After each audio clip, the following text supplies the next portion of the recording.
Shalom Jemaat GBI Suntermol dan GBI Rajawali Selatan. Selamat datang di ibadah online pada hari ini. Kami semua berharap jemaat sekalian dalam kondisi baik dan sehat selalu. Berikut adalah pengumuman untuk seminggu ke depan. Untuk setiap jemaat dan jiwa-jiwa yang rindu untuk menabur dan memperluas pekerjaan Tuhan, kita semua dapat menabur pada nomor rekening yang tertera di layar. Yuk, sama-sama kita menabur. Hai anak-anak Generation of Change. Jangan lupa ya kalau setiap hari Minggu kita ada online service jam 10 pagi. Kita tunggu loh. We are GOC.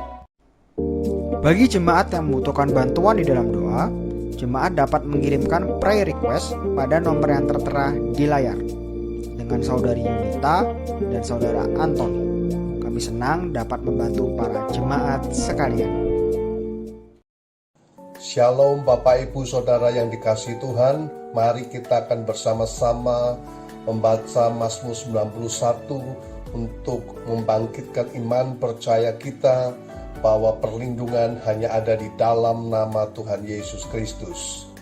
Dalam lindungan Allah, orang yang duduk dalam lindungan yang maha tinggi dan bermalam dalam naungan yang maha kuasa akan berkata kepada Tuhan, tempat perlindunganku dan kubu pertahananku, Allahku yang kupercayai. Sungguh, dialah yang akan melepaskan engkau dari jerat penangkap burung, dari penyakit sampar yang busuk. Dengan kepaknya ia akan menudungi engkau, di bawah sayapnya engkau akan berlindung. Kesetiaannya ialah perisai dan pagar tembok. Engkau tak usah takut terhadap kedahsyatan malam, terhadap panah yang terbang di waktu siang, terhadap penyakit sampar yang berjalan di dalam gelap, terhadap penyakit menular yang mengamuk di waktu petang. Walau 1.000 orang rebah di sisimu dan 10.000 di sebelah kananmu, tetapi itu tidak akan menimpamu. Engkau hanya menontonnya dengan matamu sendiri dan melihat pembalasan terhadap orang-orang fasik. Sebab Tuhan ialah tempat perlindunganmu, yang maha tinggi telah kau buat tempat perteduhanmu. Malapetaka tidak akan menimpa kamu, dan tulah tidak akan mendekat kepada kemahmu. Sebab malaikat-malaikatnya akan diperintahkannya kepadamu, untuk menjaga engkau di segala jalanmu. Mereka akan menatang engkau di atas tangannya, supaya kakimu jangan terantuk kepada batu. Singa dan ular tedung akan kau langkahi. Engkau akan menginjak anak singa dan ular naga. Sungguh, hatinya melekat kepadaku, maka aku akan meluputkannya. Aku akan membentenginya, sebab ia mengenal namaku.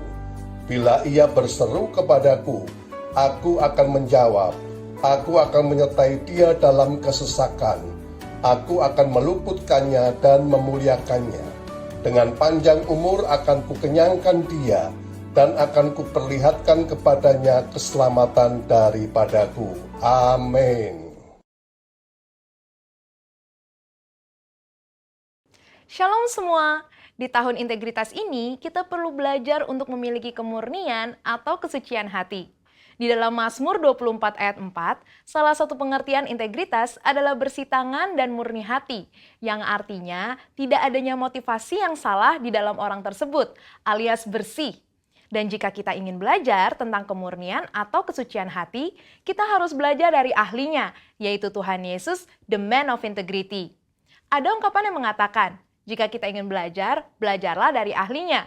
Artinya, kita harus totalitas dalam belajar dan belajar dari mereka yang tidak hanya menguasai teori, tetapi juga telah mempraktekkan dan menghidupi yang diajarkannya. Sehingga dapat dikatakan bahwa Yesus adalah guru agung dan teladan kita dalam hal kesucian hati. Mari kita belajar bersama beberapa teladan dari kehidupan Yesus mengenai kesucian hati. Yang pertama, Yesus tidak memiliki motivasi yang salah. Di dalam Matius 4 ayat 1-11, Yesus membuktikan dirinya bukan melalui kehebatan pelayanan, tetapi dari ketaatan, firman, dan perintah Tuhan saja. Setelah Yesus selesai berpuasa 40 hari, iblis mencoba Yesus dan melontarkan kata, "Jika engkau anak Allah," sebanyak 2 kali, di mana iblis seolah-olah menggoda Yesus untuk membuktikan dirinya sebagai anak Allah. Tetapi Yesus tidak berusaha membuktikan dirinya dengan mengikuti kehendak iblis, melainkan dengan menunjukkan ketaatannya kepada perintah Allah di dalam firman Tuhan. Mengikuti teladan Tuhan Yesus dalam hal kesucian hati, artinya kita tidak memiliki motivasi untuk membuktikan diri melalui kehebatan pelayanan kita, atau bahkan berusaha lebih menonjol dibandingkan Tuhan Yesus sendiri. Marilah kita menunjukkannya melalui ketaatan kita akan perintah dan kehendak Tuhan. Selain itu, di dalam Matius 9 ayat 35-36, dengan sangat jelas terlihat bahwa motivasi Tuhan Yesus dalam pelayanan adalah belas kasihan akan jiwa-jiwa yang lelah dan terlantar, seperti domba tanpa gembala. Jadi, apa motivasi pelayanan kita? Ingin terkenal, kekayaan, penghargaan, atau pengakuan dari orang lain? Mari kita cek motivasi pelayanan kita dengan kembali pada teladan Tuhan Yesus. Kita juga dapat belajar dalam Matius 10 ayat 7-8, di mana Yesus memperingatkan bahwa kamu telah memperolehnya dengan cuma-cuma. Karena itu, berikanlah pula dengan cuma-cuma. Murid-murid Yesus diperingatkan untuk tidak mencari keuntungan dari kuasa yang mereka miliki untuk mengadakan berbagai mujizat. Semuanya harus dilakukan cuma-cuma untuk menunjukkan sifat Injil Kerajaan, yaitu anugerah yang diberikan secara cuma-cuma. Kita tahu bahwa perbuatan baik Kristus untuk kita adalah cuma-cuma, sehingga seharusnya kita juga berbuat baik kepada orang lain dengan cuma-cuma. Selanjutnya, teladan Yesus yang kedua dalam hal kesucian hati adalah fakta bahwa Yesus tidak mencari pujian bagi diri sendiri.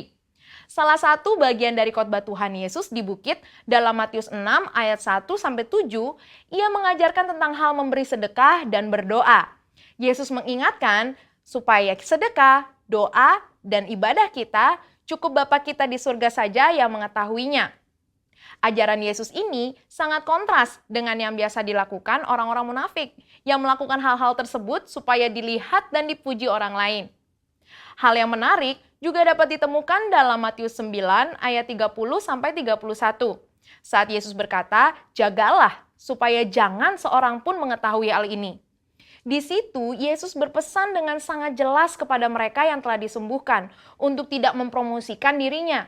Tapi, karena apa yang mereka alami menimbulkan sukacita dan rasa syukur yang berlimpah, seketika masyhurlah nama Tuhan Yesus di seluruh daerah itu. Hal ini mengingatkan kita bahwa promosi dan pujian tidak perlu dicari. Janganlah pelayanan yang kita lakukan adalah demi mengejar pujian dari mereka yang kita layani. Kita juga dapat belajar bahwa pengagungan dan penghormatan datangnya dari orang lain, bukan diri sendiri. Dalam Matius 17 ayat 9, Petrus, Yakobus, dan Yohanes menjadi saksi keistimewaan pribadi Yesus. Ketika Yesus dimuliakan, bahkan dikunjungi oleh Musa dan Elia. Yesus bisa saja menyuruh ketiganya memberitakan peristiwa tersebut kepada orang-orang Yahudi dan ahli Taurat sebagai legitimasi berita kerajaan Allah yang Yesus sampaikan sebelum ia wafat, sehingga dirinya dipuji dan memperkecil penolakan para ahli Taurat. Tetapi Yesus tidak melakukannya. Teladan Tuhan Yesus yang ketiga dalam hal mengampuni kesalahan dan dosa. Di dalam Alkitab, Tuhan Yesus mengajarkan tentang kasih, di mana salah satu implementasinya adalah dalam hal pengampunan. Matius 5 ayat 38-48 mengajarkan agar kita jangan melawan orang yang berbuat jahat kepada kita, serta memberikan lebih dari apa yang dituntut oleh orang lain. Mau memberikan pinjaman, bahkan mendoakan mereka yang menganiaya. Dengan jelas Yesus mengajarkan kita untuk mengampuni tanpa batas. Semua hal ini telah dijalani Tuhan Yesus dan menjadi praktek hidup bagi kita. Ia melalui segalanya, mulai dari vonis hukuman tanpa bukti, penghinaan dan aniaya, sampai pada puncaknya yaitu penyalipan. Namun walaupun demikian, kita tahu di dalam Lukas 23 ayat 34, Tuhan Yesus tetap berkata, "Ya Bapa, ampunilah mereka, sebab mereka tidak tahu apa yang mereka perbuat." Mengampuni kesalahan orang-orang yang bersalah kepada kita akan membuat kita senantiasa memelihara kesucian hati. Dan di tahun 2021 ini, marilah kita ikuti teladan Tuhan Yesus sebagai the man of integrity dalam hal kemurnian atau kesucian hati, dengan memiliki motivasi yang benar, tidak mencari pujian bagi diri sendiri, dan mengampuni orang yang bersalah kepada kita. Saudara, untuk penjelasan lebih lengkapnya dari tim teologi kami, jangan lupa buka link yang ada di atas atau scan QR Code yang tersedia. Salam integritas. Tuhan Yesus memberkati. Maranatha.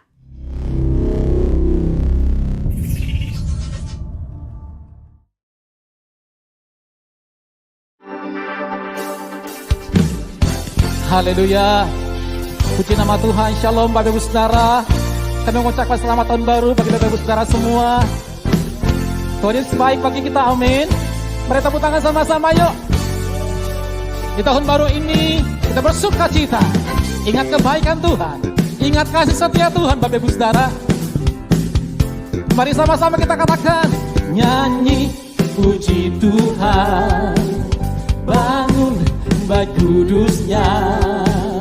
Di tempat ini Yesus telah hadir, kemuliaan Tuhan dinyatakan. Oh, sukacita, bangun bait kudusnya.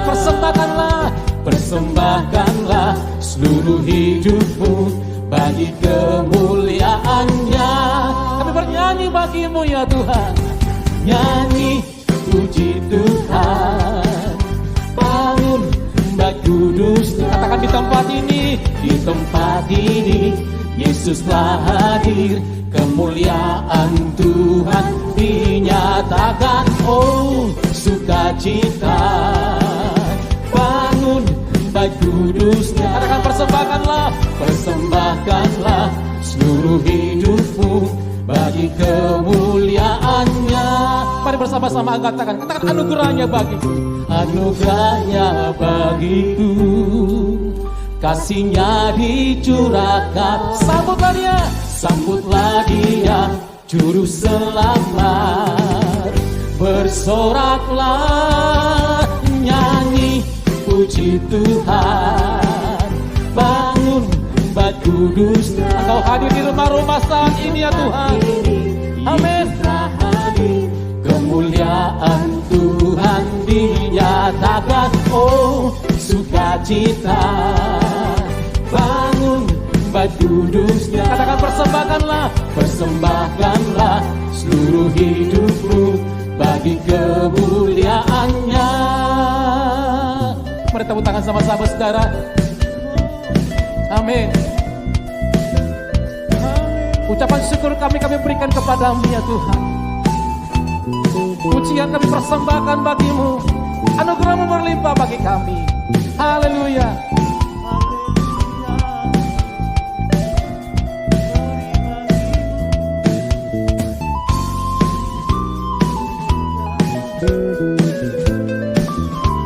Mari bersama dengan keluarga, sama-sama katakan, anugerahnya bagiku, kasihnya dicurahkan. Sambutlah dia, juru selamat. Bersoraklah, amin. Bersoraklah,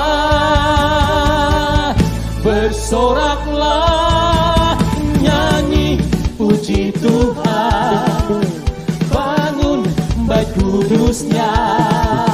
Di tempat ini Yesus telah hadir, kemuliaan Tuhan dinyatakan. Oh, sukacita, bangun bait kudusnya. Persembahkanlah seluruh hidupmu bagi kemuliaan. Persembahkanlah seluruh hidupmu bagi kemuliaannya. Sekali lagi, persembahkanlah seluruh hidupmu bagi kemuliaan-Nya. Yang mau tepuk tangan sama-sama yuk, katakan haleluya. Ini sukacita kami Tuhan di awal tahun 2021. Sama-sama nyanyi, sorak-sorai tepuk tangan bagi Tuhan kita. Haleluya, haleluya, haleluya, haleluya. Terima kasih buat sepanjang tahun yang lalu ya Tuhan, tahun 2020. Banyak hal yang kami alami Tuhan. Bersama dengan Tuhan, kami lewati setiap pergumulan badai yang ada. Dan kami bersyukur kami ada di awal tahun 2021. Kami hidup hari ini, keluarga kami ada. Semua karena kebaikan Tuhan. Sebab itu Tuhan baik, bahwasanya untuk selama-lamanya kasih setianya tidak pernah berkesudahan dalam hidup kami.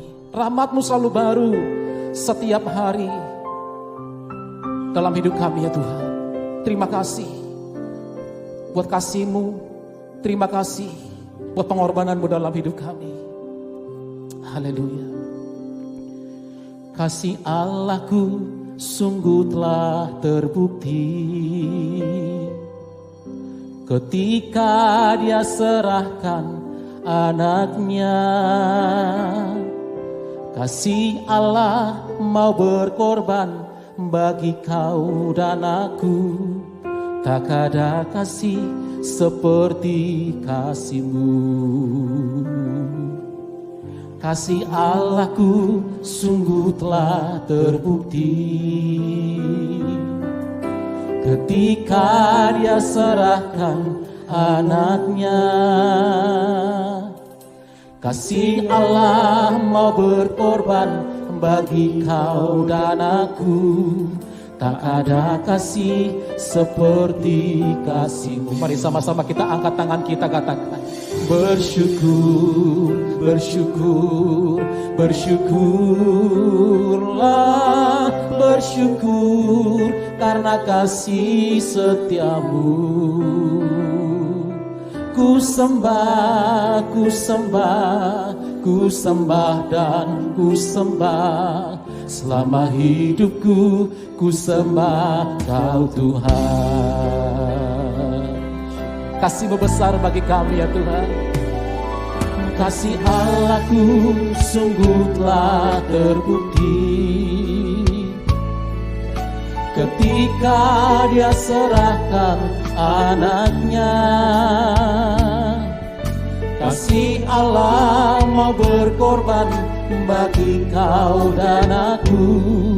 Tak ada kasih seperti kasih. Mari sama-sama kita bersyukur saudara.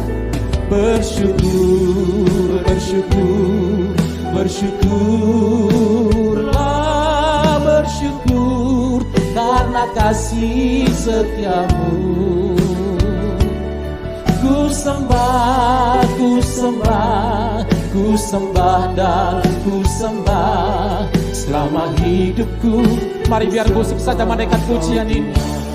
Kita berdoa sama-sama yuk. Tuhan terima kasih buat karena begitu besar kasih-Mu bagi kami, menyelamatkan hidup kami, memberkati kami Tuhan, sehingga kami hidup di awal tahun ini Bapa. Terima kasih. Ucapan syukur kami berikan kepadamu. Pujian sembah kami naikkan kepadamu ya Tuhan. Terima kasih buat kebaikan-Mu. Terima kasih buat kasih setia-Mu bersama dengan keluarga. Bersyukur bersama-sama. Bersyukur, bersyukur, bersyukurlah, bersyukur karena kasih setiamu. Ku sembah, ku sembah, ku sembah dan ku sembah selama hidupku. Ku sembah Kau Tuhan selama hidup kami, selama hidupku. Ku sembah Kau Tuhan sekali lagi selama hidupku. Ku sembah Kau Yesus. Mari berikan tepuk tangan bagi Tuhan Yesus. Mari mulai ucap syukur. Bapak Ibu Saudara katakan terima kasih ya Tuhan. Terima kasih buat kebaikan-Mu dalam hidup kami. Terima kasih buat kasih setia-Mu ya Tuhan. Kami bersyukur buat berkat-Mu yang melimpah. Terima kasih Bapa, terima kasih. Pujian kami berikan, sembah kami bagi-Mu ya Tuhan. Inaralalaba yaralalaba shandaralalalaba yaralalalabo. Hiribinaralalaba yaralalalaba shandaralalalaba yaralalabo. Hiribinaralalaba yaralabasi. Haleluya, haleluya.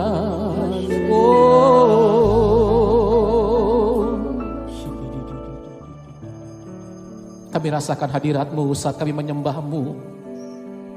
Kami rasakan kuasa-Mu yang tidak terbatas saat kami memuji. Damai sejahtera sukacita melimpah atas hidup kami. Di rumah-rumah Engkau hadir saat ini Bapa. Keluarga lepas keluarga diberkati oleh Tuhan. Ada damai sejahtera dan sukacita. Sebab Engkau Raja Shalom hadir di rumah kami. Hadir di hidup kami. Kita berikan tepuk tangan bagi Tuhan Yesus. Haleluya. Makasih Tuhan Yesus. Oh Yesusku, Engkaulah Raja damai. Kau turun ke dunia, selamatkan manusia.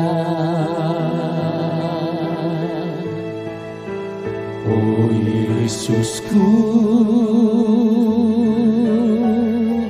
Kau Tuhan penuh kasih. Kau berikan hidup-Mu untuk tebus dosaku. Kaulah Allah yang ku puji. Kaulah Allah yang ku sembah. Kemuliaan bagi-Mu di tempat maha tinggi. Kemuliaan bagi-Mu di tempat maha tinggi. Kita berikan sorak-sorai tepuk tangan bagi Tuhan Yesus. Haleluya. Oh Yesusku, Engkaulah Raja damai. Kau turun ke dunia, selamatkan manusia. Oh Yesusku, Kau Tuhan penuh kasih. Kau berikan hidup-Mu untuk tebus dosaku. Kaulah Allah yang ku puji. Kaulah Allah yang ku sembah. Kemuliaan bagi-Mu di tempat maha tinggi. Kemuliaan hanya bagi-Mu ya Tuhan di tempat yang maha tinggi. Segala kemuliaan kami berikan kepada-Mu Yesus, Tuhan dan Juru Selamat hidup kami. Haleluya. Kemuliaan bagi-Mu di tempat maha tinggi. Kemuliaan bagi-Mu di tempat maha tinggi. Di tempat yang maha tinggi, di tempat maha. Mari sambil angkat kedua tangan kita, sama-sama kita katakan, di tempat maha tinggi. Berikan sorak-sorai tepuk tangan bagi Tuhan. Haleluya, haleluya, haleluya. Oh, terima kasih Tuhan. apapun pergumulan kami hari-hari ini, bahkan di tahun yang baru ini Bapa, kami terus mau percayakan janji-Mu, bahwa janji-Mu ya dan amin. Engkau Bapa yang baik, tidak pernah gagal, tidak pernah lalai menepati setiap janji-Mu dalam hidup kami. Biar hidup kami sepanjang tahun ini terus menyenangkan hati-Mu Tuhan. Percayakan janji-Mu dan berharap kepadamu. Terima kasih Bapa, terima kasih. Haleluya.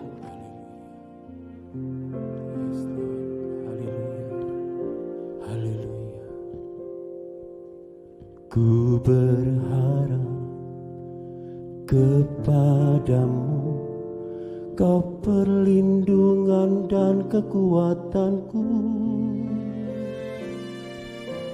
Ku berdoa kepadamu, Kau tandu keselamatanku. Kaulah Tuhanku, Kaulah Rajaku, Kaulah benteng dan perisaiku. Hatiku rindu menyenangkanmu, ku sembah sujud kepadamu. Kami terus mau berharap hanya kepadamu ya Tuhan Yesus. Haleluya.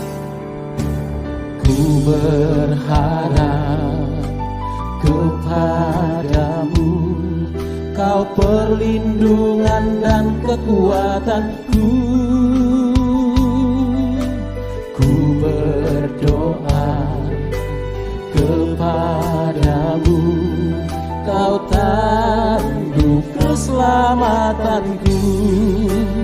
Oh, Kaulah Tuhanku, Kaulah Rajaku, Kaulah benteng dan perisaiku. Nyatakan kerinduanmu saat ini saudara. Hatiku rindu menyenangkanmu, ku sembah Engkau.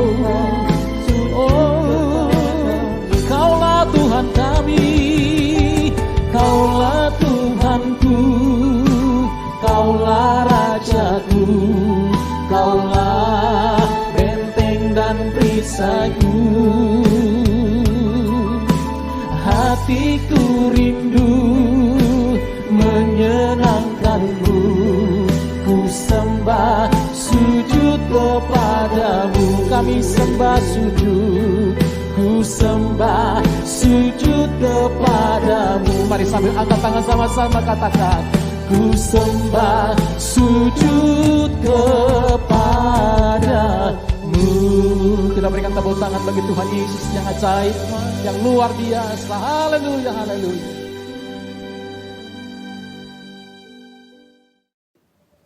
Shalom Bapak Ibu sekalian, anak-anak muda, anak-anak sekolah minggu. Kita berjumpa kembali di dalam kebaktian online di bulan Februari di tahun 2021.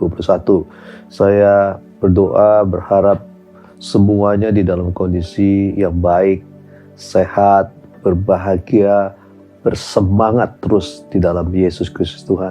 Nah mari sebelum kita mendengarkan kebenaran firman Tuhan, saya ajak semuanya kita berdoa bersama-sama. Kembali kami mengucapkan syukur Tuhan buat kasih-Mu, buat kebaikan-Mu, buat perlindungan Tuhan buat kami semua, sehingga kami boleh ada seperti kami ada pada hari ini. Tuhan, biar Tuhan Kau berbicara bagi setiap kami, Kau menuntun setiap kami Tuhan, untuk kami berjalan di dalam kebenaran firman-Mu, di dalam tuntunan-Mu Tuhan, sehingga kami akan melihat perbuatan Allah, pertolongan Allah yang nyata di dalam hidup kami ini Tuhan. Urapi hamba-Mu yang tidak ada apa-apa ini Tuhan, mampukan hamba-Mu untuk bisa menyampaikan kebenaran firman-Mu Tuhan. Urapi hamba-Mu dan juga setiap kami Tuhan, urapi Tuhan.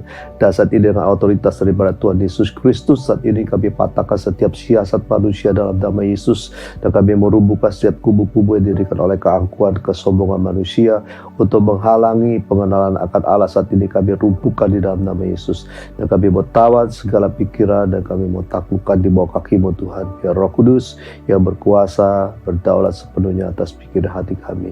Terima kasih Tuhan, di dalam nama Yesus kami berdoa dan mengucapkan syukur. Haleluya, amin.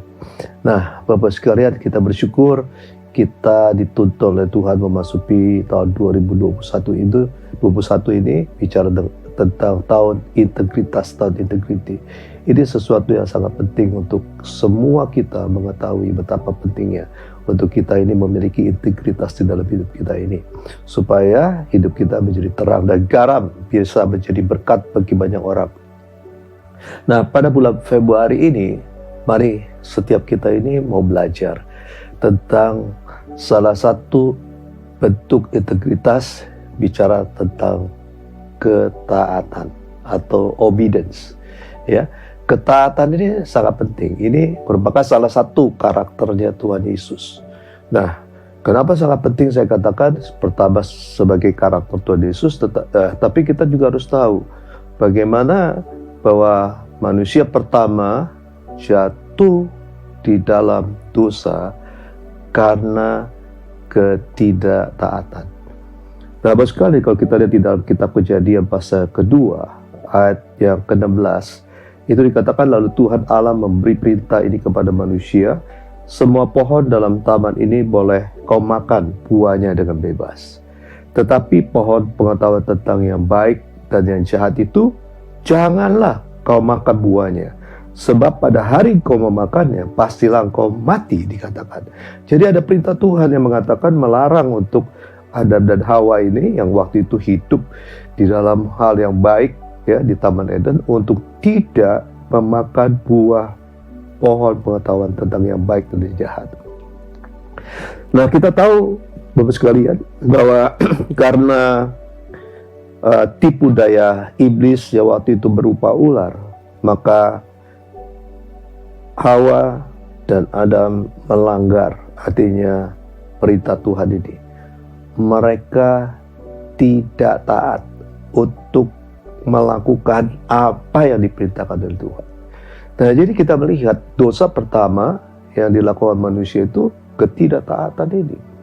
Nah, apa akibat daripada dosa ini? Sekarang tentunya manusia pertama kehilangan kemuliaan Tuhan, lalu terputus hubungannya dengan Tuhan, lalu menderita, ya, sakit penyakit, susah untuk cari penghasilan dan segalanya, lalu juga mengalami yang dikatakan kematian jasmani, rohani, bahkan kematian yang kekal. Nah, Bapak sekalian, dosa ketidaktaatan ini kita melihat membuka dosa yang lain. Ya, setelah dosa ketidaktaatan kita lihat, ya, bagaimana anak-anak daripada Adam dan Hawa, ya, Kain dan Habel, ya. Kain membunuh adiknya sendiri.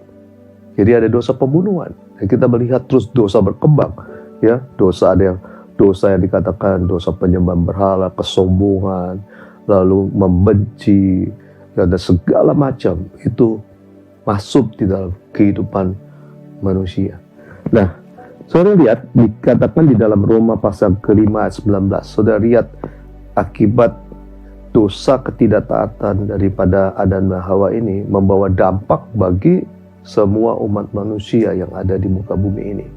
Dikatakan di dalam Roma pasal ke-5 ayat 19, jadi sama seperti oleh ketidaktaatan satu orang, dikatakan. Siapa ketidaktaatan satu orang? Itu Hawa dan Adam. Semua orang telah menjadi orang berdosa. Saudara saya ini, ya, kita jadi orang berdosa karena kita memiliki dosa asal dari nenek moyang kita, Adam dan Hawa, dan juga termasuk juga dosa kita pribadi. Jadi saudara lihat dampak ketidaktaatan itu besar di dalam kehidupan manusia, ya, sehingga menyebabkan dikatakan Alkitab semua manusia sudah jatuh dalam dosa, kehilangan kemuliaan Allah, dan upah dosa itu maut, kematian yang kekal. Nah, itu sebabnya Bapak sekalian kita melihat bahwa manusia sudah jatuh dalam dosa, ada kematian kekal menanti. Tetapi firman Allah berkata, karena begitu besar kasih Allah kepada dunia ini, maka dia mengutus putra yang tunggal, sehingga setiap orang yang percaya tidak binasa, melainkan beroleh hidup yang kekal. Nah, kita lihat sekarang tentang apa yang Tuhan Yesus kerjakan di dalam karya penyelamatan umat manusia yang sudah jatuh di dalam dosa ini. Dan dalam Filipi pasal kedua ayat yang ke-8 dikatakan, dan dalam keadaan sebagai manusia ia telah merendahkan dirinya, dikatakan, dan taat sampai mati, bahkan sampai mati di kayu salib. Itulah sebabnya Allah sangat meninggikan dia dan mengaruniakan kepadanya nama di atas segala nama, supaya dalam nama Yesus bertepuk lutut segala yang ada di langit dan yang ada di bumi dan yang ada di bawah bumi, dan segala lidah mengaku Yesus Kristus adalah Tuhan bagi kemuliaan Allah Bapa. Nah, Bapak sekalian, jadi Tuhan Yesus datang ke muka bumi ini, ya, menjalankan satu karya penyelamatan yang agung, yang sangat luar biasa. Nah, dikatakan Tuhan datang ke muka bumi ini, dia dikatakan merendahkan dirinya, ya, meninggalkan segala kemuliaannya, kebesarannya, keilahiannya untuk jadi seorang manusia yang lahir di tempat yang paling hina, ya, di kandang domba. Dan Bapak sekalian, perjalanan Tuhan Yesus ke depan Tuhan Yesus itu seperti ada skenario yang sedemikian rupa, ada road map-nya, bagaimana dia harus menjalani segala sesuatu. Nah, Bapak sekalian, ada satu yang menarik, dikatakan bahwa Yesus taat sampai mati, bahkan sampai mati di kayu salib. Nah, ini satu pelajaran yang kita mau belajar dari tokoh yang sangat luar biasa, the man of integrity, yaitu Yesus Kristus Tuhan. Dia lahir di muka bumi ini, menjalankan apa yang menjadi kehendak Bapa sejak dia lahir sampai dia mati di kayu salib. Itu tidak pernah Tuhan Yesus tidak taat, tetapi dia taat sepanjang hidupnya sebagai manusia di muka bumi ini. Dan itulah menjadi contoh buat setiap kita, untuk kita taat kepada Tuhan, tidak hanya sebatas waktu-waktu tertentu, tetapi sepanjang hidup kita, ya, sampai kita selesai tentunya hidup kita di muka bumi ini.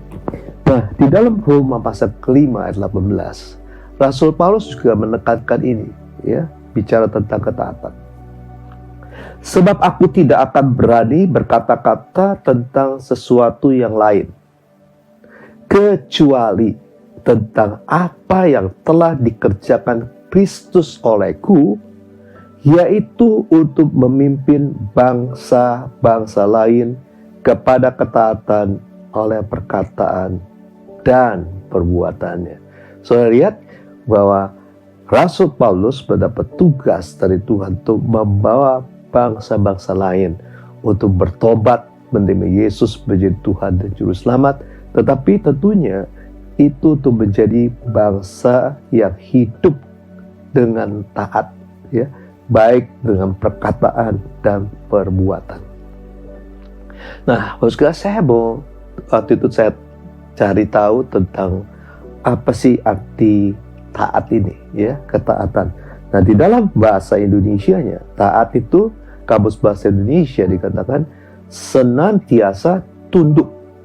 Senantiasa tunduk, tidak hanya waktu-waktu tertentu, tetapi dikatakan senantiasa tunduk kepada Tuhan, pemerintah, dan sebagainya. Yang kedua, ketaatan atau taat itu bicara tidak berlaku curang. Yang ketiga dikatakan taat itu bicara orang yang hidupnya saleh atau kuat beribadah. Ya, jadi ketaatan itu tentunya adalah melakukan, artinya tunduk, melakukan senantiasa apa yang diperintahkan oleh Tuhan seumur hidupnya. Nah, di dalam kata Ibrani, ya, taat itu bicara shema, memiliki makna taat. Ketaatan adalah sikap tunduk kepada wewenang, menjalankan apa yang diperintahkan, mematuhi apa yang dituntut, atau menjauhkan diri dari apa yang dilarang. Itu bicara tentang taat atau ketaatan. Nah, Ketaatan itu ada yang mendefinisikan juga dengan sukacita menjalankan petunjuk perintah seseorang yang bertanggung jawab atas kita. Atau yang kedua dikatakan tunduk pada ketentuan aturan perintah otoritas. Nah, ini yang kita harus miliki sebagai orang-orang yang percaya, orang-orang Kristen. Karena orang Kristen hidupnya tidak taat kepada perintah Tuhan, ya saya percaya itu bukan orang Kristen yang sungguh-sungguh. Dia tidak akan bisa menjadi terang dan garam.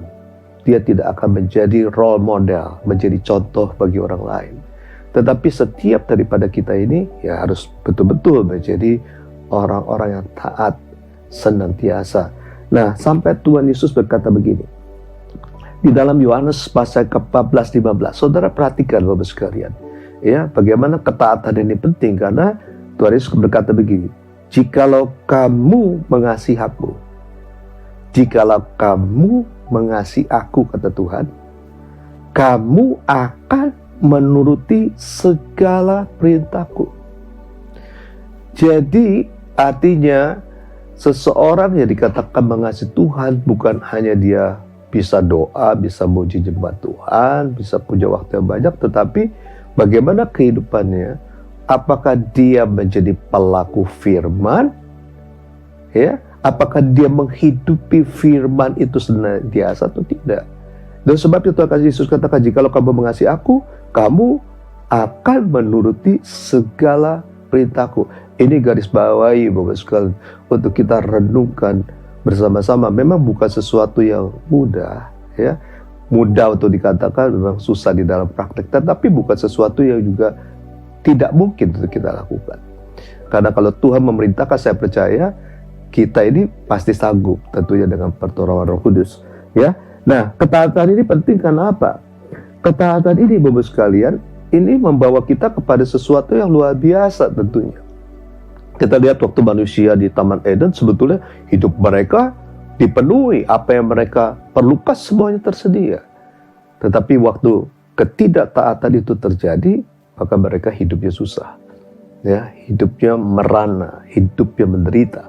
Nah, di dalam Yosua pasal pertama, ya, dikatakan begini, Yosua pasal pertama ayat 8 dikatakan, janganlah engkau lupa memperkatakan kitab Taurat ini, tetapi renungkanlah itu siang dan malam, supaya engkau bertindak hati-hati sesuai, dikatakan, ya, bertindak hati-hati sesuai dengan segala yang tertulis di dalamnya.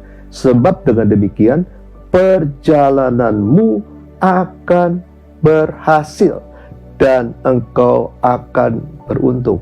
Kalau saudara baca di dalam Ulangan pasal 28, ya, pertama itu bicara tentang berkat. Dikatakan, aku memperhadapkan engkau kepada kehidupan dan kematian, kepada berkat dan kutuk. Nah, kalau kita menerima berkat, mau menerima sesuatu yang baik, dikatakan kita harus mendengar perintah Tuhan dan melakukan dengan setia. Nah, di dalam Yohanes pasal ketiga atau 36, Tuhan Yesus berkata begini. Barang siapa percaya kepada anak, ia memperoleh hidup yang kekal.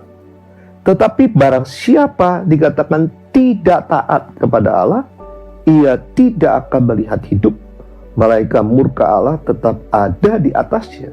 Jadi seseorang akan memperoleh kehidupan yang kekal, memang waktu dia bertobat terima Yesus, tetapi dia di dalam hidupnya itu harus taat kepada anak, kepada firman Tuhan Yesus, kepada Yesus sendiri. Supaya apa? Kita tentunya menyelesaikan perkara hidup kita di dunia ini dengan baik. Ya, kita menyenangkan hati Tuhan, menjadi berkat, menjadi terang bagi banyak orang, dan kita masuk di dalam tentunya kehidupan yang kekal. Nah, ada beberapa quote yang saya ambil di sini dari bicara tentang ketaatan, sesuatu yang baik Bapak sekalian, supaya kita juga juga bisa semakin memahami betapa pentingnya ketaatan. Ya, dikatakan there will be no peace in any soul until it is willing to obey the voice of God. Jadi seseorang akan menerima damai sejahtera di dalam jiwanya, ya, di dalam rohnya, itu kalau kita hidup taat akan perintah Tuhan. Kalau kita tidak melakukan, tentunya gak ada damai sejahtera dalam hidup kita. Nah, lalu dikatakan juga faith and obedience come first, then God answer prayer. Jadi dikatakan iman dan ketaatan itu harus yang pertama-tama. Karena kita tahu iman tanpa perbuatan mati. Kalau kita cuma percaya, kita tidak menjadi pelaku firman, mati, nggak ada artinya, Bapak sekalian. Tetapi dikatakan faith and obedience come first, then God answer prayer. Jadi waktu kita artinya memiliki iman, lalu kita taat kepada firman-Nya, maka apa yang menjadi pergumulan, apa yang menjadi doa kita, apa yang menjadi keinginan kita, pasti akan dijawab oleh Tuhan. Nah, lalu Bapak sekalian, dikatakan obedience to God must never be delayed. Artinya ketaatan itu kepada Tuhan tidak boleh ditunda-tunda. Ya, saya pernah mengalami ada perintah Tuhan, saya tunda-tunda. Hasilnya apa? Hasilnya merugikan. Saya bersyukur, saya minta ampun sama Tuhan, lalu saya berjalan kembali seperti apa yang Tuhan perintahkan, dan Tuhan pulihkan, Tuhan berkati, saya berlimpah-limpah. Ketaatan tidak bisa dilakukan hanya 99,9%, tetapi mesti 100% ya dilakukan secara tuntas, tidak ditangguh-tangguhkan. Lalu dikatakan begini, ya, ada lagi quote yang mengatakan obedience to God is an expression of our love for God. Jadi ketaatan itu bicara tentang ekspresi cinta kita kepada Tuhan. Jadi Bapak sekalian, tidak hanya kita muji nyembah Tuhan, tidak hanya berdoa baca Alkitab, tetapi bicara tentang mengikuti, melakukan apa yang diperintahkan Tuhan. Itu merupakan satu ekspresi, satu tanda bahwa kita mengasihi Yesus Kristus Tuhan tentunya. Nah, mari Bapak sekalian, saya mau ajak Bapak sekalian tentang apa yang Tuhan ajarkan buat kita semua, bicara tentang ketaatan ini. Nah, saudara, kita tahu bahwa yang pertama tentunya kita harus taat kepada Bapa di surga, kepada Tuhan. Tuhan mengajarkan ini. Nah, kita lihat dari satu kisah bagaimana waktu Tuhan Yesus datang ke Yohanes untuk dia minta dibaptis. Ya, di dalam Matius pasal ketiga ayat 13 yang dikatakan, maka datanglah Yesus dari Galilea ke Yordan kepada Yohanes untuk dibaptis olehnya. Tetapi Yohanes mencegah dia. Katanya, akulah yang perlu dibaptis olehmu, dan engkau yang datang kepadaku. Nah saudara, memang kita bisa melihat Tuhan Yesus adalah firman yang hidup, yang jadi manusia. Dia adalah Tuhan dan juga manusia 100%. Dia datang kepada manusia yang namanya Yohanes, bisa dibaptis. Saudara bisa bayangkan bagaimana Yohanes pasti gemeteran, pasti takut, karena dia tahu dan dia pernah berkata, yang datang kemudian lebih berkuasa daripadaku, aku tidak, artinya tidak layak untuk membuka kasutnya Tuhan Yesus saja tidak layak. Nah, ini Tuhan Yesus datang untuk dibaptis oleh Yohanes. Ya, lalu apa yang Tuhan Yesus katakan? Lalu Yesus menjawab, katanya kepadanya, biarlah hal itu terjadi, karena demikianlah sepatutnya kita menggenapkan seluruh kehendak Allah. Dan Yohanes pun menurutinya. Jadi Bapak sekalian, ada skenario yang sudah ada, saya percaya. Ya, bagaimana Tuhan Yesus dibaptis oleh. Nah, Tuhan Yesus itu artinya merendahkan dirinya, dia taat dengan skenario apa yang jadi ketentuan itu untuk dia dibaptis oleh yang namanya Yohanes Pembaptis. Ya, lalu kita lihat hal yang kedua yang diajarkan Tuhan Yesus tentang ketaatan. Tuhan Yesus lahir waktu artinya bangsa Israel dibawa kekuasaan orang Roma. Ya, Tuhan Yesus lahir sebagai orang Yahudi. Nah, pada waktu itu Yahudi, orang Israel dijajah oleh orang Roma. Nah, Bapak sekalian, pernahkah saudara melihat dalam Alkitab Tuhan Yesus mengajarkan orang-orang Jews Israel untuk berontak kepada artinya penguasa yang ada, orang-orang Roma? Tidak pernah, Bapak sekalian. Walaupun murid-muridnya sendiri menganggap Tuhan Yesus itu menjadi pemimpin mereka untuk mereka mengalami kemerdekaan. Tapi Tuhan tidak pernah mengajarkan demikian. Kenapa demikian? Karena di dalam Roma pasal ke-13 ayat yang pertama, ya tentunya saudara harus tahu kenapa Tuhan mengizinkan orang Roma menguasai Yerusalem dan menguasai orang Israel, karena ketidaktaatan mereka, dosa mereka tentunya ya. Di dalam Roma pasal ke-13 ayat yang pertama dikatakan, tiap-tiap orang harus takluk kepada pemerintah yang di atasnya. Sebab tidak ada pemerintah yang tidak berasal dari Allah. Dan pemerintah-pemerintah yang ada ditetapkan oleh Allah. Dimanapun di muka bumi ini pemerintahan yang ada, itu Allah terus bekerja, Allah yang menetapkannya. Ya. 2.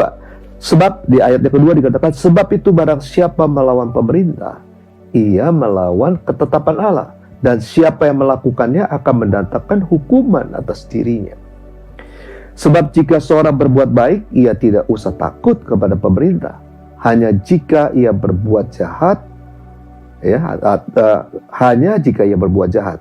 Maukah kamu hidup tanpa takut terhadap pemerintah? Perbuatlah apa yang baik, dan kamu akan beroleh pujian daripadanya. Karena pemerintah adalah hamba Allah untuk kebaikanmu. Tetapi jika engkau berbuat jahat, takutlah akan dia. Karena tidak percuma pemerintah menyandang pedang. Pemerintah adalah hamba Allah untuk membalaskan murka Allah atas mereka yang berbuat jahat. Jadi kalau ada orang yang melawan, memberontak kepada pemerintah, ya, otoritasnya di atasnya, artinya apa? Tidak hanya dia melawan otoritas yang bersangkutan, tapi dia melawan otoritas yang paling tinggi, yaitu Tuhan sendiri. Ya, Bapak sekalian. Nah, di dalam 1 Petrus pasal kedua 13 juga dikatakan begini. Tunduklah karena Allah kepada semua lembaga manusia, baik kepada raja dikatakan sebagai pemegang kekuasaan yang tertinggi, maupun kepada wali-wali yang diutusnya untuk menghukum orang-orang yang berbuat jahat dan menghormati orang-orang yang berbuat baik. Nah, hal yang kedua yang Tuhan ajarkan, supaya kita juga renungkan, ya, bagaimana Tuhan Yesus itu mau dijebak untuk dia memberi pendapat, bersikap untuk melawan, ya, ketentuan pemerintahan. Nah, di dalam Lukas 20 ayat 22, ya, Lukas 20 ayat 22 dulu. Apakah kami diperbolehkan membayar pajak kepada kaisar atau tidak? Jadi ini pertanyaan yang diajukan kepada Tuhan Yesus. Ya, boleh bayar pajak atau tidak? Nah, tetapi Yesus mengetahui maksud mereka yang licik itu, lalu berkata kepada mereka, tunjukkanlah kepadaku suatu dinar, gambar dan tulisan siapakah ada padanya? Jawab mereka, gambar dan tulisan kaisar. Lalu kata Yesus kepada mereka, kalau begitu berikanlah kepada kaisar apa yang wajib kamu berikan kepada kaisar, dan kepada Allah apa yang wajib kamu berikan kepada Allah. Ini jawaban Tuhan. Bahwa kita sebagai warga negara di satu pemerintahan yang ada di negara, kita wajib membayar pajak. Nah, di dalam Matius pasal ke-17 27, Tuhan Yesus bayar pajak gak? Bayar. Ya. Nah, kita lihat di dalam Matius pasal 17 dan 27. Tetapi supaya jangan kita menjadi batu sandungan bagi mereka, pergilah memancing ke danau, dan ikan pertama yang kau pancing, tangkaplah dan bukalah mulutnya. Maka engkau akan menemukan mata uang 4 dirham di dalamnya. Ambillah itu dan bayarkanlah kepada mereka, bagiku dan bagimu juga. Jadi sebagai warga negara yang baik, sebagai pelaku firman, maka kita juga harus taat kepada ketentuan yang ada, yang sudah ditentukan tentunya oleh pemerintahan di mana kita berada. Ya, lalu kita melihat lagi, ya, kita belajar Bapak sekalian, bagaimana pemerintah sekarang di Indonesia tentunya yang dalam menghadapi pandemi COVID-19 ini, ya, gugus tugas sudah memberikan arahan ketentuan yang harus dipatuhi, diikuti oleh kita sebagai warga negara, supaya tentunya kita ini terbebas, kita terhindar dari COVID-19 yang semakin hari semakin mengganas dan mematikan ini. Nah, ada 5M ya Bapak sekalian, di mana kita harus melakukan sebagai orang-orang yang taat tentunya ya. Karena kita tahu pemerintah berasal dari Allah. Apa yang merupakan ketentuan yang dibuat selama itu tidak bertentangan dengan firman Allah, Bapak sekalian, itu yang ketentuan yang harus kita taati Bapak sekalian. Dan kita percaya itu dari Tuhan juga. Nah, yang kelima bicara tentang kita harus pakai masker ya. Yang kedua harus menjaga jarak, mencuci tangan, menghindari kerumunan. Yang keempat, yang kelima kita mengurangi juga mobilitas. Itu yang kita harus lakukan Bapak sekalian hari-hari ini. Kita harus taat melakukan itu, karena itu untuk kepentingan kita sendiri, untuk keluarga kita, dan juga buat orang lain. Bahkan sekarang ini kan pemerintah sudah melakukan program vaksinasi ya. Sudah ada susunan skala prioritas yang disusun sedemikian rupa. Ini untuk mencegah artinya penduduk warga dari ketularan artinya pandemik, artinya COVID-19 ini, virus 19 ini yang sangat ganas ini tentunya ya. Dan tentunya kita harus mendukung program ini, jangan mengikuti istilahnya cerita-cerita hoax. Bagaimana ada ceritanya dikatakan vaksinnya ada chip, ada DNA antikristus, nggak ada Bapak sekalian. Nah, dengar baik-baik Bapak sekalian, kalau kita baca di dalam kitab Wahyu, tanda yang dipakai di tangan kanan ya, lalu di dahi itu coba kita harus hubungkan dengan ada tujuannya. Itu memang sudah ada dan available, tinggal penerapannya di muka bumi ini. Dikatakan orang tua, besar, muda ya, itu kan harus pakai tanda ya, baik di tangan kanannya atau di dahinya. Kalau tidak pakai itu tidak bisa melakukan artinya transaksi jual beli. Jadi ini berkaitan dengan transaksi jual beli. Jadi chip ini Bapak sekalian, ini bicara sesuatu sistem yang disiapkan sedemikian rupa ya selama ini untuk memudahkan pembayaran, sistem pembayaran. Nah, chip itu Bapak sekalian dikembangkan sedemikian rupa juga sehingga dibuat sedemikian kecilnya bisa dimasukkan di dalam tubuh manusia. Itu sudah ada, tetapi penerapannya belum ya. Dan semua chip sekarang ini masih dipasang di kartu, ada kartu kredit ya, debit card Bapak sekalian, atau sistem yang lain nanti di mobile banking juga bisa dimasukin chip tersebut Bapak sekalian. Nah, itu Bapak sekalian, itu untuk melakukan transaksi jual beli memang sekarang. Nah, nanti pada suatu saat waktu saya percaya zaman antikristus, di mana teknologi ini sudah tersedia, itu yang diharuskan dipakai, tapi tidak di dalam cairan. Itu bentuknya ada ya, sebesar kalau tidak salah, yang setahu saya teknologi itu sudah ada, itu sebesar beras ya, mungkin lebih kecil sedemikian rupa, yang artinya menampung data yang bersangkutan, lalu juga mungkin data-data bank, semuanya sudah ada di sana, karena sudah dipraktekkan, sudah dijalankan di beberapa negara yang ada perusahaan-perusahaan yang sudah memproduksi tersebut, untuk mereka bisa melakukan artinya pembayaran. Untuk waktu mereka belanja, mereka menggunakan itu, dan mereka tinggal kasih tangan mereka untuk di scanner, lalu terbaca semuanya dan sudah dilakukan transaksi itu dengan baik. Nah, kalau di dalam vaksin ya nggak mungkin ya kan Bapak sekali, secara logikanya bagaimana artinya waktu dia pergi belanja ya, itu yang namanya kalau di dalam darah itu kan mengalir terus nanti ke kepala, nanti ke kaki, nanti orang cari scannernya di mana untuk bisa membaca ya yang namanya data tersebut. Nah, itu sebabnya kita harus mendukung penuh yang namanya vaksinasi ini, karena untuk kepentingan artinya kita semua ya, kepentingan artinya semua umat manusia di muka bumi ini. Nah, hal yang selanjutnya Bapak sekalian, yang seperti tadi firman Tuhan katakan ya, tunduklah karena Allah kepada semua lembaga manusia. Jadi yang tadi bicara pemerintahan, yang kedua bicara tentang lembaga. Lembaga ini ada apa? Lembaga ada kerohanian, lembaga keluarga, ada lembaga bicara tentang perusahaan. Nah, kita lihat Bapak sekalian tentang yang di dalam gereja ya, di dalam gereja ini itu ada ayat firman Tuhan yang mengatakan begini, taatilah pemimpin-pemimpinmu ya, di dalam Ibrani 13 ayat 17. Taatilah pemimpin-pemimpinmu dan tunduklah kepada mereka, sebab mereka berjaga-jaga atas jiwamu sebagai orang yang harus bertanggung jawab atasnya. Dengan jalan itu mereka akan melakukan dengan gembira, bukan dengan keluh kesah, sebab hal itu tidak akan membawa keuntungan bagimu.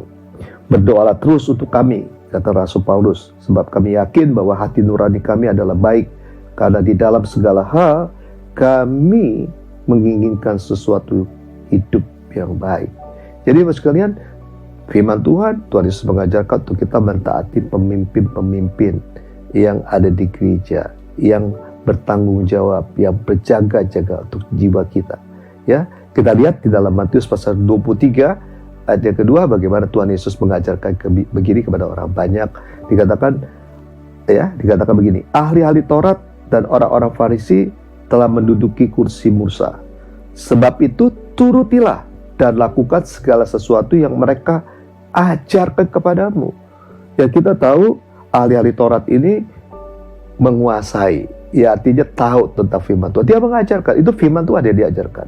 Nah, apa yang diajarkan itu Tuhan Yesus katakan turuti dan lakukan. Nah, cuma jangan turuti perbuatan ahli-ahli Taurat. Karena apa? Ahli Taurat pada waktu itu mereka cuma tahu ngomongnya, tapi kelakuannya, perbuatannya, perkataan itu bertentangan dengan apa yang mereka ajarkan. Tetapi apa yang mereka ajarkan adalah firman. Tuhan Yesus katakan turutilah dan lakukan. Kita nggak ada urusan dengan orang-orang yang kita dengar firman itu ada sesuatu yang murni, sesuatu yang sangat dahsyat secara luar biasa. Firman-nya kita harus lakukan. Jangan mengikuti perbuatan, kelakuan orang-orang yang mungkin memberitakan firman itu yang tidak selaras dengan itu. Nah, Bapak sekalian, saya bersyukur bahwa saya ini ada di dua lembaga, karena ada lembaga sekuler saya bekerja, tetap bekerja juga di gereja. Bagaimana saya belajar, bagaimana memang betul ketaatan itu di dua lembaga itu harus sama. Taat di gereja harus juga taat di perusahaan tentunya. Dan saya banyak belajar, ya, banyak saya diberkati hati dengan ini. Dan sekarang kalau kita bicara di gereja, saya melayani sejak tahun mungkin 92 awal sampai hari ini. Ya, sudah sekian tahun, 28 tahun saya melayani. Saya diberkati karena apa? Saya belajar untuk taat kepada pemimpin yang ada. Gembala sidang kita yang dapat tuntunan dari Tuhan, dia sampaikan, lalu kita dengar, kita renungkan, dan kita mempraktekkan itu. Dan saya melihat ada sesuatu yang sangat luar biasa tentunya, karena apa yang Tuhan kasih kepada beliau, kita dapat, kita dengar, kita taat melakukannya, dan kita melihat ya sesuatu yang nyata daripada apa yang merupakan kebenaran firman Tuhan yang disampaikan, pesan Tuhan itu disampaikan. Nah, oleh karena itu, mari Bapak sekalian, saya ajak bicara begini Bapak sekalian ya. Kita tahu kita diajarkan untuk, artinya saat-saat ini Pak Diko banyak bicara tentang bersembunyi. Bersembunyi ini Bapak sekalian, itu ada ayat firman-Nya, dan di dalam firman Tuhan itu banyak mengajarkan di dalam kondisi keadaan bahaya. Tentunya waktu saudara lihat waktu zaman orang-orang Israel berada di Mesir, ada tulah Tuhan. Waktu Tuhan memberikan hukuman kepada Mesir, saudara lihat orang Israel tidak kena. Tetapi mereka tidak kena karena apa? Karena mereka itu berada di suatu tempat seperti yang Tuhan arahkan. Mereka waktu tulah ke-10 berada di dalam rumah. Mereka waktu hujan es yang besar-besar, mereka ada di tanah Gosen. Tidak kelihatan kemana-mana. Ya, bersembunyi itu bicara kita masuk di dalam hadirat Tuhan, kita banyak memuji, menyembah Tuhan, kita banyak membaca Alkitab, dan kita mengurangi kegiatan-kegiatan yang biasanya kita lakukan di zaman normal tentunya. Karena itu berbahaya buat kita di dalam pandemi COVID-19 ini. Nah, lebih banyak kita menghindar untuk itu. Ya, seperti firman Tuhan katakan, kalau orang bijak melihat malapetaka, bersembunyilah ia. Tetapi orang yang tak berpengalaman berjalan terus, lalu kena celaka. Nah, ini yang Tuhan ajarkan, dari firman Tuhan yang Tuhan ajarkan ya melalui pemimpin rohani kita, untuk kita bisa mempraktekkan ini, supaya kita tentunya selamat, tentunya kita terhindar daripada COVID-19 ini. Nah, lalu bicara tentang persembahan sulung. Nah, ini juga ada ayat firman Tuhan yang diajarkan kepada kita semua. Dikatakan, muliakanlah Tuhan dengan hartamu, dengan hasil pertama dari segala penghasilanmu. Maka lumbung-lumbungmu akan diisi penuh sampai berlimpah-limpah, dan bejana pemerahanmu akan meluap dengan air buah anggurnya. Nah, memang di dalam masa-masa sekarang, masa-masa sulit, ya memang ini satu pergumulan. Tetapi saya percaya, Bapak sekalian, waktu kita taat melakukan apa yang diperintahkan Tuhan, di dalam kondisi yang sulit, sukar sekalipun, justru disitulah kita akan melihat pertolongan Tuhan yang nyata. Ya, pertolongan Tuhan yang nyata, Bapak sekalian. Saudara harus bergumul sungguh-sungguh untuk terus bisa melakukan apa yang diperintahkan Tuhan, mempersembahkan persembahan sulung ini. Ya, kita masuk di dalam bulan Februari, kita mempersembahkan apa yang kita dapat salary yang pertama di Januari, dipersembahkan kepada Tuhan. Saya percaya itu seperti menabur benih yang subur untuk kita bisa menuai di masa-masa di depan. Nah, Bapak sekalian, juga Tuhan Yesus mengajarkan juga bagi saudara dan saya yang bekerja artinya di perusahaan, ya. Nah, ini sebagai orang-orang percaya, kita juga harus mentaati segala peraturan kebijakan, ya, ketentuan yang ada di dalam perusahaan di mana kita bekerja. Sebagai orang taat, kita harus ikut di situ. Karena saya percaya ketentuan peraturan itu semuanya kan dibuat sedemikian rupa untuk kebaikan perusahaan, juga untuk kebaikan seluruh staf karyawan yang ada. Segala sesuatu yang dibuat, saya percaya, ya, tidak bertentangan tentunya dengan firman Tuhan. Kecuali bertentangan, kita tidak harus ikuti. Tapi semuanya adalah untuk mendatangkan kebaikan bagi banyak orang. Nah, saya ajak Bapak sekalian, di dalam Titus pasal kedua ayat yang ke-9, Bapak sekalian, itu dikatakan begini ayat firman Tuhannya. Hamba-hamba hendaklah taat kepada tuannya dalam segala hal, dan berkenan kepada mereka, jangan membantah, jangan curang, tetapi hendaklah selalu tulus dan setia, supaya dengan demikian mereka dalam segala hal memuliakan ajaran Allah, juru selamat kita. Jadi Yesus dipermuliakan, Allah dipermuliakan, ditinggikan, itu tergantung bagaimana sikap kita ini, ya, di dalam perusahaan di mana kita bekerja, di mana kita hidup patuh, taat kepada ketentuan ada, kepada pemimpin otoritas yang di atas kita, Bapak sekalian. Justru mereka melihat bahwa ada sesuatu yang luar biasa di dalam kehidupan kita, dan mereka akan memuliakan Tuhan Yesus tentunya. Ya, Bapak sekalian. Nah, lalu kembali kalau kita bicara di dalam lembaga, artinya keluarga, Bapak sekalian, kita tahu ada firman Tuhan katakan, hai istri, tunduklah kepada suamimu seperti tunduk kepada Tuhan di dalam segala sesuatu. Nah, itu bicara tentang apa? Itu perintah Tuhan. Tetapi juga, hai suami, kasihlah istrimu seperti engkau mengasihi, artinya seperti Tuhan Yesus mengasihi jemaatnya. Jadi juga harus dilakukan. Sebagai orang taat harus melakukan ini supaya apa? Keluarganya diberkati, kehidupan suami istri diberkati secara luar biasa. Nah, bagaimana dengan artinya sikap anak-anak kepada orang tua? Nah, ini saya mau ajak anak-anak muda, anak-anak sekolah minggu, ya, bagaimana ayat firman Tuhan ini ditulis 2 kali, ya, berarti ini sesuatu yang sangat penting untuk anak-anak lakukan kepada orang tua. Nah, di dalam Efesus pasal ke-6 ayat yang pertama dikatakan, hai anak-anak, taatilah orang tuamu di dalam Tuhan, karena haruslah demikian. Hormatilah ayahmu dan ibumu. Ini adalah sesuatu perintah yang penting, seperti yang nyata dari janji ini, supaya kamu berbahagia dan panjang umurmu di bumi. Jadi anak-anak kalau mau panjang umur, diberkati, hidup ya di muka bumi ini, maka harus taat kepada orang tua. Hormati orang tua. Apapun kondisi keadaan mereka, tetap harus dihormati. Ya, kecuali ada perintah-perintah, surat-surat yang melanggar, yang tidak sama dengan kebenaran firman Tuhan, ya kita bisa tidak melakukan itu, tapi pun kita mengelak, ya, artinya tidak melakukan dengan cara yang baik, cara yang sopan. Nah, di dalam Kolose pasal ketiga 20 ini diungkapkan lagi tentang perintah ini. Dikatakan, hai anak-anak, taatilah orang tuamu dalam segala hal, karena itulah yang indah di dalam Tuhan. Dikatakan, ya, hai anak-anakku, taatilah orang tuamu dalam segala hal, karena itulah yang indah di dalam Tuhan. Ya, itulah yang indah di dalam Tuhan waktu anak-anak mentaati, menghormati orang tuanya. Nah, bagi orang-orang yang cerita jadi pemimpin, tentunya juga ada firman Tuhan.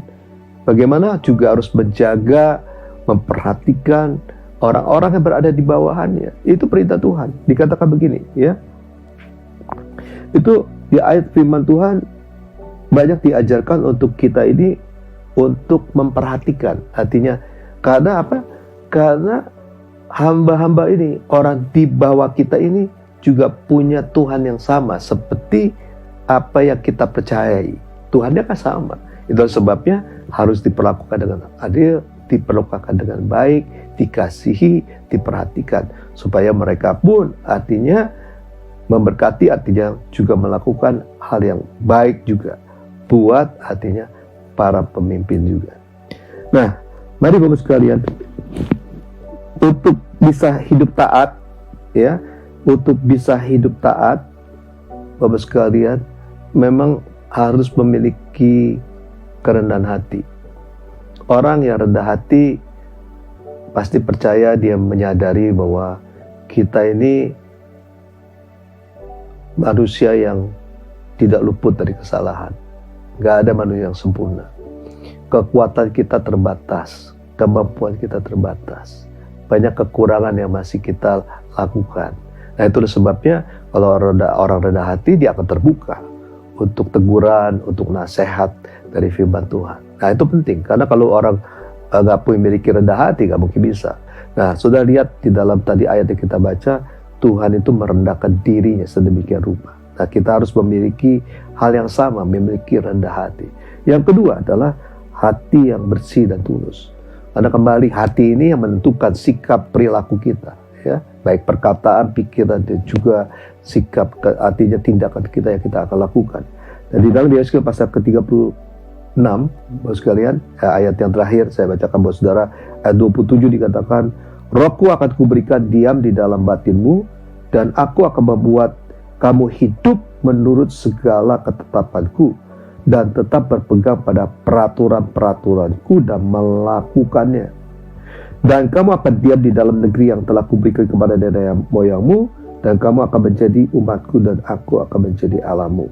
Nah, dikatakan Roh Tuhan akan diberikan diam di dalam batin kita, di dalam hati yang tulus, hati yang bersih, hati yang murni. Supaya apa? Roh ini membantu, ya, dengan artinya ada kemauan, ada sesuatu yang kita ingini, kerinduan untuk kita hidup taat, maka Roh Kudus akan memampukan kita melakukan itu. Apa yang menjadi perintah Tuhan untuk kita hidup taat di dalam ketaatan kata perintah Tuhan, supaya hidup saudara saya diberkati oleh Tuhan berlimpah-limpah, dijagai, dilindungi, kita bisa melalui masa-masa yang sulit dengan kemenangan demi kemenangan yang berasal daripada Tuhan. Nah, mari Bapak sekalian, saya ajak Bapak sekalian untuk kita berdoa bersama-sama. Tuhan Yesus, saat ini hamba-Mu berdoa Tuhan, firman Tuhan sudah hamba-Mu sampaikan Tuhan. Biar Tuhan sendiri yang beracara buat setiap kami yang mendengar Tuhan Yesus. Tuhan, kami tahu betapa pentingnya untuk hidup taat Tuhan, sesuai dengan apa yang Tuhan perintahkan. Sehingga hidup kami akan terus diberkati oleh Tuhan secara luar biasa. Kami boleh menjadi saksi-Mu Tuhan, dimanapun kami berada Tuhan Yesus. Tuhan akan terus menyertai kami. Tuhan akan terus memberkati kami. Tuhan akan terus menjagai kami Tuhan. Engkau melihat umat-Mu Tuhan yang berada Tuhan di rumah ataupun mereka dimanapun. Tuhan akan terus menjagai, melindungi mereka Tuhan. Terima kasih Tuhan Yesus, terima kasih Tuhan. Kami serahkan Tuhan umat-Mu Tuhan, gereja-Mu ke dalam tangan-Mu Tuhan. Di dalam nama Yesus kami telah berdoa dan mengucapkan syukur. Haleluya Tuhan Yesus, haleluya. Amin. Nah, Bapak sekalian, kita akan memasuki perjamuan kudus.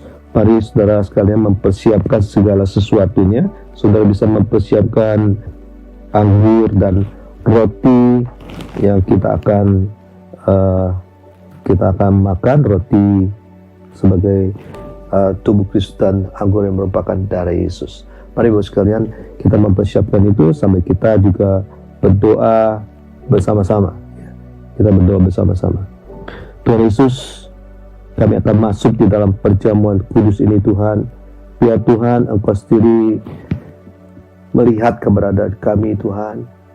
Biar Tuhan, kalau ada kesalahan, ada dosa yang masih kami lakukan Tuhan, biar Tuhan mentahirkan, menguduskan kami Tuhan Yesus, sehingga kami layak Tuhan di dalam perjamuan kudus ini. Sehingga waktu kami makan roti yang merupakan tubuh-Mu, minum anggur yang merupakan darah-Mu, Tuhan akan berkarya secara luar biasa. Yang sakit disembuhkan, yang lemah dikuatkan, yang putus harapan diberikan pengharapan yang baru oleh Tuhan. Terima kasih Tuhan. Terima kasih Tuhan. Irabashika tataralaba shika taralama, irabashika tataralaba shika tataralama, shindaraba shika tataralama, shindaraba, irabashika tataralama. Oh Yesus Tuhan, terima kasih Tuhan Yesus. Terima kasih Tuhan. Terima kasih Tuhan. Terima kasih Tuhan. Pimpin Tuhan perjamuan kudus ini Tuhan. Pimpin Tuhan. Terima kasih Tuhan. Sebab apa yang telah kuteruskan kepadamu telah aku terima dari Tuhan, yaitu bahwa Tuhan Yesus pada malam waktu Ia diserahkan mengambil roti. Mari jemaat yang dikasih Tuhan, kita angkat roti di tangan kanan kita tinggi-tinggi, dan sesudah itu Ia mengucapkan syukur atasnya. Ia memecah-mecahkan dan berkata, inilah tubuhku yang diserahkan bagi kamu, perbuatlah ini menjadi peringatan akan aku. Jemaat yang dikasih Tuhan, bukankah roti yang kita pecah-pecahkan dan persekutuan dengan tubuh Kristus? Mari kita memakan dalam nama Yesus.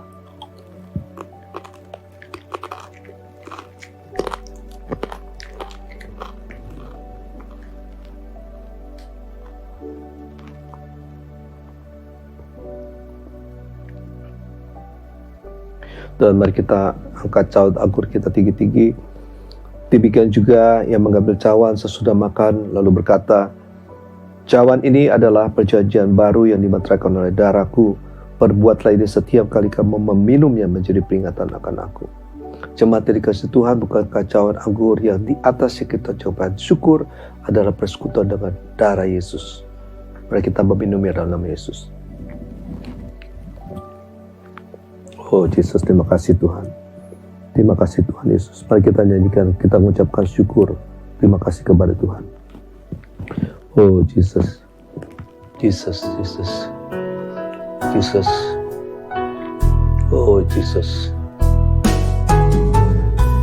Terima kasih Yesusku. Terima kasih Yesusku. Puji syukur hanya bagi Tuhanku. Terima kasih Yesusku. Terima kasih Yesusku. Puji syukur hanya bagi Tuhanku. Terima kasih Yesusku. Terima kasih Yesusku. Puji syukur hanya bagi Tuhanku. Terima kasih Yesusku. Terima kasih Yesusku. Puji syukur hanya bagi Tuhanku. Puji syukur hanya bagi Tuhanku. Puji syukur hanya bagi Tuhanku.